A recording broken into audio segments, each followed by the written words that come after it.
Okay, guys, now we're going to talk about the two important parts of cutout animation, um, manipulation and substitution. Now, already we've dealt with cutouts that are manipulated. They are manipulated underneath the camera like paper puppets, and they look awkward like paper puppets. But you can make them look more sophisticated by substitution. And let's try and explain that. Here is the book from which I sent the JPEG. So this is the type of work we're working with. We're working with chickens, but we've got a figure here, and all the Terry Gilliam is interested, this is Terry Gilliam's work, is interested in, is making it walk. So he's got two legs, and you can see that the character shuffles along in a walk. And all it needs is 3 drawings. And that's the advantage we have over Disney animation, which is 12 drawings a second. If you want to do a walk cycle in animation, which I'm not sure if you've started yet, it's 8 positions. So Terry Gilliam's here is saying, why bother doing all this drawing of 8 drawings, complicated drawings with the head moving up and down, the weight shifting, the arms swinging. Why do all that malarkey when all you have to do is get a chicken with 2 legs and just make it shuffle across the screen? And he's right. However, you may be making a cutout piece that needs a little bit more sophistication. And if that's the case, you would design the character with this kind of, it's got a line here. And what you'd do is draw the walking positions, all 8 of them, you'd number them, and you would cut them out like cutouts, except they're drawn cutouts. You know, they're fluid drawn cutouts. And you would register them underneath the body in equal, so the rest of the body would be cutouts. Those little arms swinging are cutouts with ball and socket joints. The little head would be moving up and down on the neck as you do when you walk, and you'd be slipping good drawn animated feet, cut out and substituting one drawing after another drawing after another drawing, and you'd have this lovely walk. The thing you have to be careful about, of course, it's walking across the frame, so it'd have to move in a nice incremental paced way. Otherwise, you know, it would be a bit jerky, and you know, if you're going to show your work jerky, why do it in this lovely drawn Disney-esque 8 drawings of 1 step system? So when you do that, you are substituting. So here's something I'm going to send you later. This is an old handout I used to give out back in the day, but I think I've retrieved it because of the trouble we're in with COVID. So I'll send it to you as a character thing, just to learn from. Here's a manipulated cutout character. It's like a Frankenstein. He's kind of designed away. It's not much east-west movement here, but there's plenty of north-south movement. So it's shuffling up and down. You're manipulating. So manipulation is what you do when you move the same cutout and shift it to make a movement. But what about substitute? Well, immediately we notice that the character, he looks like that English guy, Keir Starmer, if that's how you pronounce his name. It's more realistically drawn. So this substitution suits more realism. And here we have mouth shapes. So you put the mouth shapes on top of the drawing and you register them. So these are the 2 little positions underneath your nose. And you can put the center of the mouth underneath these. There's a kind of a little chin symbol here and a dot here, because you have to register where they go down. If you don't register where the mouths go down in this case, they look like they're swimming around the mouth. So you've always got to be careful when you're substituting movement. You have to be very careful where you're placing it. Right, so substitution, this is when you remove a cutout and replace it with another cutout, making a different movement. So you're not shifting the cutout underneath the camera, you're substituting new drawings. And by doing that, you're actually allowing yourself to make more smoother, Disney-esque type drawings. I have the old project here. I better read this because I'm going to ask you to do this. So what you guys are going to do is design a face to interact with a fly. The face must be a close-up and fit for 12 field, which is basically A4. The face must have at least 1 manipulated feature, okay? So that might be the eyebrows, it might be whatever. And 1 substituted feature. The design must include extreme movement and expression. So the eyes and the eyebrows must be able to move. So a good idea if they can follow the fly, for example. So when you're designing for movement, you have to make space for it. So maybe you'll think of a high forehead or something like that. They must blink. So the eyes must blink. How do you do that? Do you substitute the blink? Or do you get a little shutter going and manipulate the shutter going down over the eye socket? So you design the mouth of mouths. So it's of a mouth, it's a manipulated mouth, or mouths if you're going to substitute them. I'll send you this, guys. Right, so you tend to design things more than they need to be used. So always, and it's a great advantage if you can do that.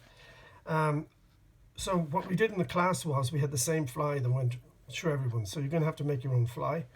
And so the fly enters the frame, it interacts with the face, and then it leaves. And the idea was that we would have, we'd have different faces. So the fly would come in here, and then it'd go out, and then it'd come in here, and there'd be another student's face here, and it would interact and fly out, and then it would come back in here. So we could loop them together, and we'd have a nice little, crazy little film for people to work with, and there'd be some continuity. Well, we can't do that, obviously, and we didn't do it every year. So then the other thing here is about the fly. The fly is going to be he's going to be moving, or she is going to be moving in their own kind of flyy way. So the face, though, which fits, the face is going to be, following the fly. So as the fly comes in and goes around, it's going to be looking here. And when the fly gets around here, it's going to be looking here. So it interacts with the fly. Now, if you wanted to interact funny, you're more than welcome, If you wanted to go through its eye sockets, if you wanted to go in the ear and come out this ear, everything's cool. But basically, we have a fly that moves like a fly, interacting with a face that moves like a face. So I want to see the eyes move, I want to see blink, I want to see reaction from the mouths, I want to see eyebrows going up. It can be disgusted by the fly if it wants to be, whatever, Okay, so that's something you're going to have to do, and I think it'd be very valuable if you could shoot it some way. At very least, you should manipulate it. When you do cutouts, and before you go to the camera with cutouts, you should do a rehearsal. You should move it, get an idea of what timing is, because you really find the time as you manipulate the character. It's just why cutouts are so wonderful to work with. They teach you timing, and so it wouldn't be a bad idea if you did that. So let me look at her face now. We've got this skeleton guy here. No, we don't. We have our little cutout. Sorry, I didn't realize what was under there. This is an interesting little cutout I did many, many years ago. It's kind of a fairy-like character. This was done on, it's not stuck down. Everything should be stuck down. I've got the eyes and the eyebrows stuck down at least. This is done in acetate. So I photocopied the drawing onto clear plastic acetate in a photocopying machine. And if you get the right acetate, it doesn't burn. It's heat resistant acetate. And then I turn it around, you can see that it's painted, and I painted with household emulsion. And the trick about painting this kind of stuff is you have to push it around. You put a drop of color, and you gently push it. If you do this, you get brush strokes, and when you turn it around, you see awkward brush strokes. But if you push it around gently, and of course, you push it up against the black mark, it's quite manipulable, if that's the correct English. And you can actually get it to fit little corners and stuff. What I did here was I put the purple on first, so you could lash on the difficult, I put the purple up to the black, and then once the purple was down, you could put whatever paint you wanted on afterwards. So that's our little character, and you can see, like all cutout characters, how nice it can move, and what expressions it can get. I've got the eyebrows stuck down, but I haven't stuck them down right. With this nice acetate, you can actually use Pritt and get a sort of sticky kind of a swimmy kind of a gluey thing that works really, really nicely. So you move it, and of course when you're moving the eyes, you have to move the eyes in sync, otherwise he looks like he's crazy. His eyes have got to move. So look at how you can get these nice movements. His little arms could shake here. 1, 2, 3, 1, 2, 3, 1, 2, 3. And then he could, 1, 2. And as he's turning around his head, he may be turning towards us and looking direct into camera. And then he comes up here and he looks. And then his little eyebrows go up. You can say so much with eyebrows. That's masking tape coming through. I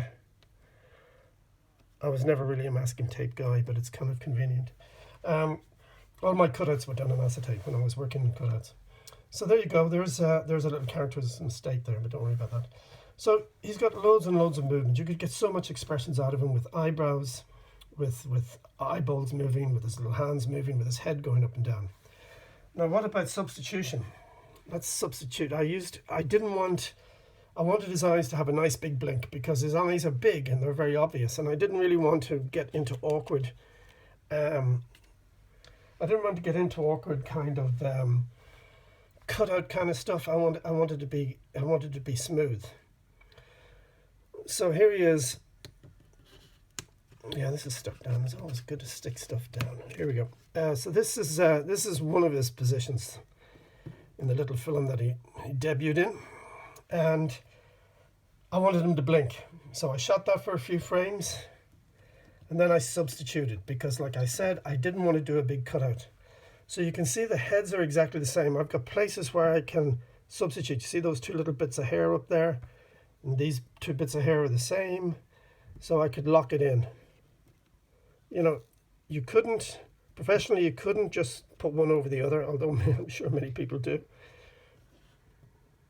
You can also decide he can move a bit. Maybe he decides to straighten his head when he's blinking. And so now I have to take this one away. And now that head, actually I moved his body slightly, sorry folks. That head is now exactly over where his head had been. And I take, say, 2 shots of that. And then I get the fully blink. Now this is a fairly simple blink because it's a very simple character. And again, you can see it totally fits in. So that's where that head is going to go. A little bit of movement's okay because his head could be straightening a bit as he's blinking. When you take that out of the way and you go click. Blinks are very quick. You could get away with 1 click. I always, when I ever did a blink, I had the blink was slow happening and quick unhappening. If when he went back to his eyes open, it was quicker than he did when he blinked. So 2 frames down, 1 frame back up. Or you could even go straight to bing, his eyes popping up. Might be a bit of fun. It was a bit of fun, so that's often what I did. And then I would substitute that exactly on top. I did that a bit sloppy. When I did it under the camera, I was very controlled. I made sure there was hardly any movement. Another thing I did was I didn't, here in these pictures I have eyeballs and eyebrows. I would slightly move the eyeballs and I'd slightly move the eyebrows so that he was making some sort of an expression as he was blinking, or he was caught in expression. So I wanted to keep there isn't a great consistency between those eyebrows. If you look at them, they're different. They're not really the same eyebrows.